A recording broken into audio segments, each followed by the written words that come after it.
If I'm to choose between a greater and lesser evil, I'd rather not choose at all. Usually, though, the stakes are just too damn high. Sometimes in choosing a greater evil, you do good, albeit in a small way. When I chose to save the orphans of the swamp, I couldn't know Anna would die, and I never thought the Baron would leave his wife where she lay, find a rope and hang himself. Most times, you make your choice and never look back. They say ghosts are a manifestation of inner fears.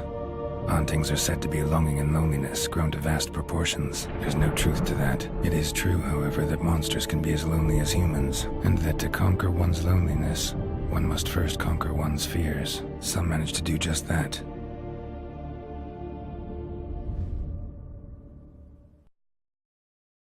Few can refuse a sorceress, and Kira Metz certainly had her ways. But when she demanded the Mage Alexander's notes, I had to turn her down. Kira needed that, as she needed the impetus to start anew. She found it where she least expected to. Years later, known for discovering the cure for the Catriona plague, she was thankful none remembered her time in hiding as a village witch. No one mourned for Horson Jr. In all his miserable life, he'd never helped a soul. Amusingly, once dead, he became a useful member of society. They say everyone deserves a second chance. Seems true enough. Orson got his, in a way, sharing it with a Doppler named Dudu. For ages, men had shed each other's blood in the quest for Skellige's crown. Politics as usual, just a difference of degree. Yet the bloody feast at Caer Trolda was different. It was dishonorable, treacherous, needed investigation. More Witcher's work. Work that culminated with the crowning of the Isle's new ruler.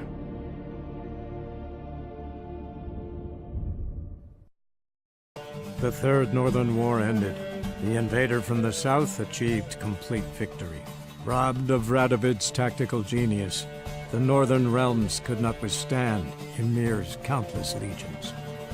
Black banners appeared over Novigrad and all Redania.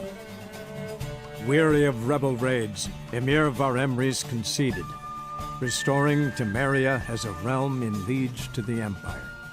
When the guerrillas laid down their arms, the Emperor shifted his forces to other fronts. Through Nilfgaard's victory, Temerians got their country back, and history, once again, proved a consummate trickster. Having dealt with Radovid, Emir Var-Emreis did the same with enemies domestic. The Emperor's loyal spies named all who had conspired against him, traitors, soldiers, and aristocrats alike. Though their mutiny had only been a murky plan, the Emperor showed no mercy, as was his wont. Though the war on the continent had ended, Hjalmar refused to lay down his arms. The young king pledged to raid and burn the shores of the Empire of Nilfgaard each spring. He meant to keep his word, even at the cost of drowning his people in their own blood. Cirilla, Fiona, Ellen, Rhiannon, heir to Nilfgaard's throne, chose the life of a witcher on the path. Geralt taught her all he knew, every skill he possessed. Then each set off on their own. Soon word of the ashen-haired witcheress had spread throughout the north, from the Yaruga to the mountains of Kovir. While monarchs moved borders and populations, Geralt and Yennefer lived a calm, quiet life, far from all things political. They breakfasted well after noon, more often than not in bed, and passed the days on lazy strolls and long conversations. Boring, you say? Perhaps. But both had sought this more than anything else.